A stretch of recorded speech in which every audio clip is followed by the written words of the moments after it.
here's what we do know. 2 words. Stress can be good. Okay?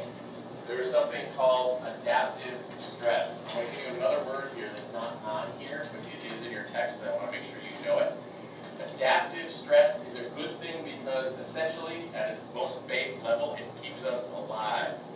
Right? It's an adaptive stressful response that sent your ancestors running away from the saber-toothed tiger. Okay, that's adaptive. Adaptive stress or good stress is also called eustress. Eustress, thanks very much. E-U-S-T-R-E-S-S. Make sure you put that in your notes. Eustress. E-U. Stress. Eustress. E-U-stress. That's the good type of stress. Right? And then it provides something that's a positive outcome for us. And you can probably think of some other examples, and we certainly will as we continue our discussion today. I'm sorry? Final exams is eustress? No, because like I had like a teacher who, right, like about a week or 2 before finals, would give us this like kind of like pre-test type thing that looked like the final, and it was meant to get us stressed enough to start working, but not so stressed that be like, oh my gosh, I'm freaking out. Like, so like it would like we're not stressed at all for the final, and we just lay back and we don't start studying and we get bad grades. I would agree. I think that there is a part of preparation that can create good stress. It's more of an outcome, and it's more of a relief from the other bad stress, which I'll mention. What's bad stress called? Distress. That makes sense, right? Distress. If you are in distress, you're involved in something that's a negative outcome or a negative perception on your part. I would argue that eustress, eustress is what you feel when you're excited to get home on Friday afternoon because of the weekend, right? I gotta get home, I gotta get in the shower, I gotta pick my clothes because I got a hot date, or I gotta go to the game, or whatever it is. There's stress that your body has because you're looking forward to something.